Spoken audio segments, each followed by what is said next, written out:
This passage is speaking to a very specific moment in a person's life.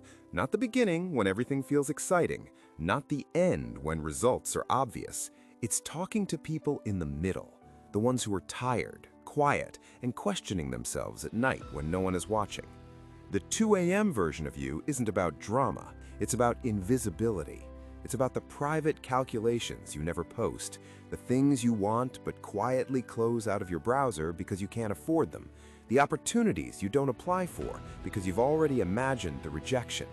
The passage starts there to say something important. If your struggle feels lonely, that doesn't mean it's rare. It means it's real.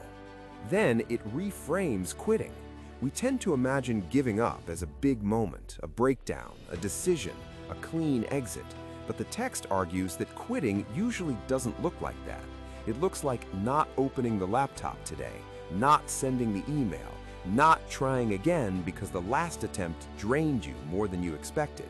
Quitting is often a series of small omissions, not one dramatic act. That's why it's dangerous. You can disappear from something meaningful without ever saying the words, "I quit." What makes this phase harder is silence. Life does not reliably reward effort in real time. There is no guarantee of a sign or reassurance or feedback right when you need it. Sometimes you have to decide whether something is worth continuing without any evidence that it is.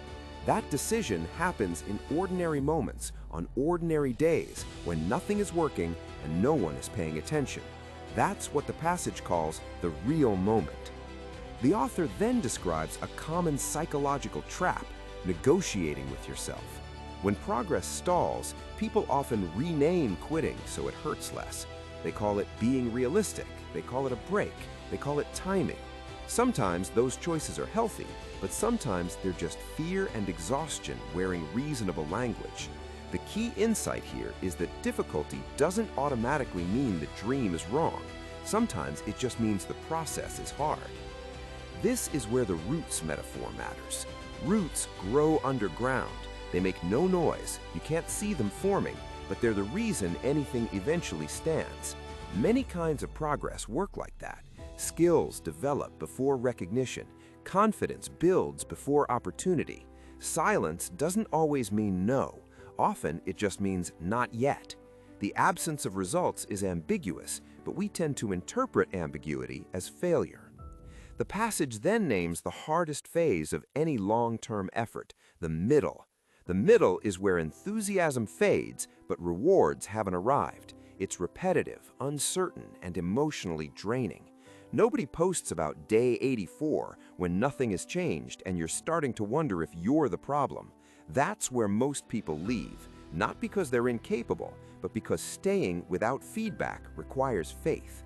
You don't know which day is your turning point. You only know that leaving guarantees you'll never reach it. So the text shifts the definition of success. Instead of asking, "Will this work?" it asks, "What if you stayed?" Not succeeded, just stayed. Staying is something you can choose even when outcomes are unclear. And the people who eventually make it aren't always the most talented or prepared. Often they're just quietly stubborn. They keep showing up without applause. They keep trying when belief feels irrational. That kind of stubbornness isn't naivety, it's a skill. The final reframe is about exhaustion. Feeling like giving up isn't proof that you should, it's proof that you care. You don't get this tired about things that don't matter. This fatigue means you're in something real. The people who made it felt this too. They just didn't let the feeling decide for them.